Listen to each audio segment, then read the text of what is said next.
10 games remaining. That is all that is left in the NBA regular season, and the Western Conference is still a mess. Let's go through the Western Conference standings and see where things lie with only 3 weeks remaining. First and foremost, the race to the number 1 seed is still not over. Remember, San Antonio owns the tiebreaker over Oklahoma City, and there's a 3-game gap. Now, I don't think the Thunder are going to lose 3 more times this season, especially considering tonight, Jalen Williams returns for the Thunder, and this is the biggest X factor to me in the whole league. J-Dub has had an up and down tumultuous season. He's been dealing with hamstring issues, with wrist issues. If the Thunder want to go back-to-back, they have to find J-Dub his swag again, and I think they will, but it's going to be interesting to see how they integrate him back into the lineup, especially with the success that we've seen from Jared McCain and AJ Mitchell. What's going to happen to Jared McCain's minutes now?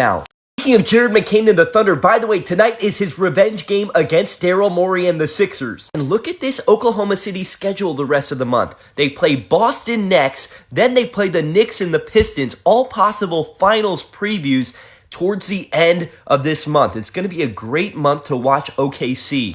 Next up in the Western Conference, we have the San Antonio Spurs, and honestly, this might be the most polarizing team in the conference besides probably the Lakers. I try my best to read the comment section. I see what you guys think about San Antonio, and the opinions about them vary a lot. There's some people like myself who think that they can and maybe will go all the way, and then there's some people that say absolutely not. Their lack of experience is going to come back to bite them.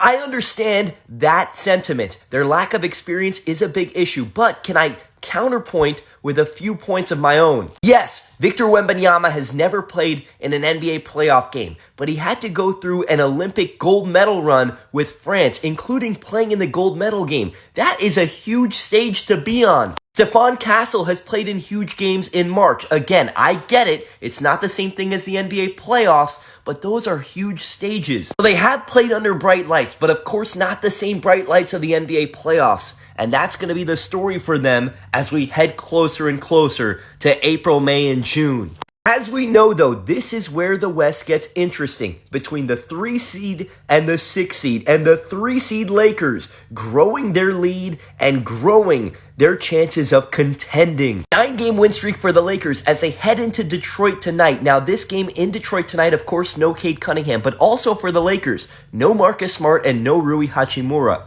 We all know what the story is with the Lakers, though, right now. If you have Luka Doncic playing like this, you have a chance against anybody, even Oklahoma City. Now, granted, if it was Thunder Lakers, I would not pick the Lakers. But again, we've seen Luka do some crazy things in the playoffs. I know they've won 9 in a row, but I really want to point to that record right there, the 4-0 record. When they started this road trip, I said if they go 3-2 in their first 5 games, I would consider it to be a grand accomplishment. 2 games in Houston, 1 in Miami, 1 in Orlando, and then 1 in Detroit. Now, we didn't know Cade was going to be hurt at that point, but they have a realistic chance of sweeping those 5 games. If that doesn't tell you that this team has turned a corner, I don't think anything will. I believe in this team. The only issue I have is their first round opponent right now would be Minnesota. Houston would play Denver, Lakers against Minnesota. Of course, this could change by the end of tonight.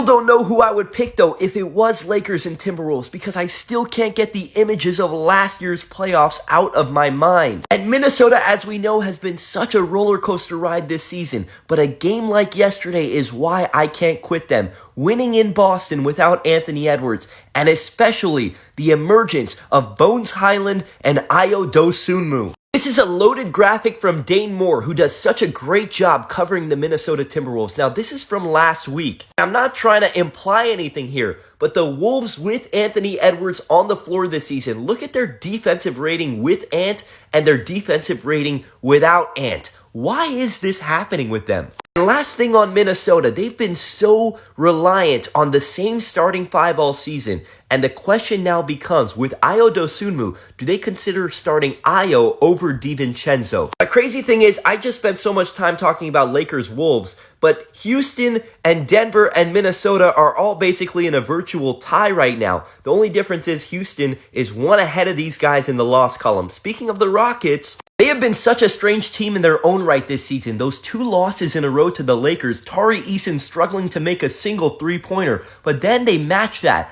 with a great win over Atlanta, who had won 11 in a row, and then they beat Miami on a buzzer beater by Amen Thompson. The rest of this month for Houston, this game on Wednesday in Minnesota is going to be massive. But my question is, can they go 3-0 against Chicago, Memphis, and New Orleans, all on the road? Those are 3 huge games. We talked about how San Antonio and the Lakers can be a very polarizing topic, especially if you talk about whether you think that they're contenders. Denver is a polarizing topic as well. But right now, I know it's a 1-game sample size. I get it. Yesterday's game with the Nuggets over the Blazers was one of those games that, although it wasn't a significant game, it kind of made me reel me back in with these Denver Nuggets, and here's why. First of all, if you've been watching Denver the past few weeks, Cam Johnson and Christian Braun's confidence levels seem to be going up. Cam Johnson is making and taking more threes, and he's taking some difficult ones and making them. But most importantly with the Nuggets, for the first time yesterday since November 12th,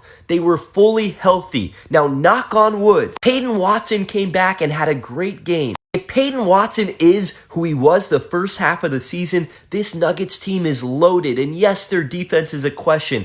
But man, I don't know if any team in the West has more talent than a fully healthy Denver Nuggets team. I still think that they can win it all. Now we get into the play-in mix. The Suns, 4 games behind Denver and Minnesota. It might be over for them in terms of getting out of the play-in. That might not be what Suns fans want to hear, but that's the reality of it. And it honestly might be a blessing in disguise for them. Hear me out. They just lost 5 in a row. Yesterday, they snap a 5-game losing streak. Now that they're pretty much stuck in 7th, they can basically take their time, get healthy with Dylan Brooks, Royce O'Neal, Grayson Allen, and Mark Williams. And most importantly, they can experiment with their rookies, Rasheer Fleming and Kaman Malawach. Those 2 are the X factors for them in a potential playoff push. And I keep saying it. I've been saying it from day one.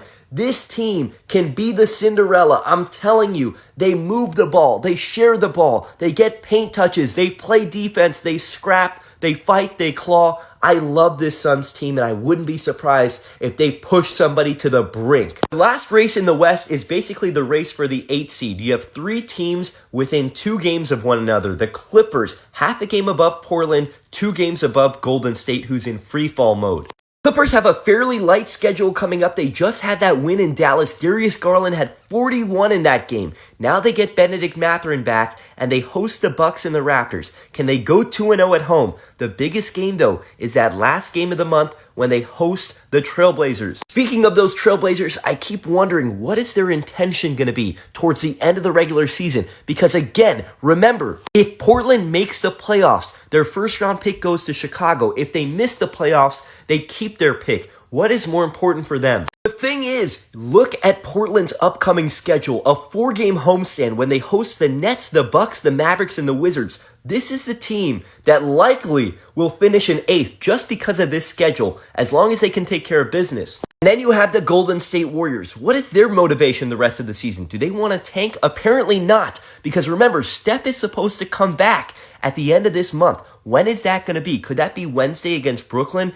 They have a huge game tonight against Dallas, but then they have these 2 games that they should win, and then they close out the month in Denver. Just remember, a healthy Stephen Curry, a healthy Moses Moody, a healthy Kristaps Porzingis. I'm not saying that they're going to make a run, but they could make life miserable for anybody in the West as long as Steph is Steph. On the outside looking in, the Pelicans used to be down here. Now remember, they don't own their own first-round pick, so I'm sure Pelicans fans are happy that they've climbed up to this spot. The Grizzlies have been playing teams tough here recently, and it's a lot of these two-way guys that you probably haven't heard of, guys like Tyler Burton. Keep your eyes on them. Keep your eyes on GG and Omax. Dallas, I can't believe it. Today is Kyrie Irving's 34th birthday. I can't believe he's already 34. Can you imagine if Dallas gets a top 2 pick and gets to pair Kyrie Cooper with an AJ or a Darren? Utah's been in free fall mode, but man, we really have to discuss Ace Bailey because he has been balling,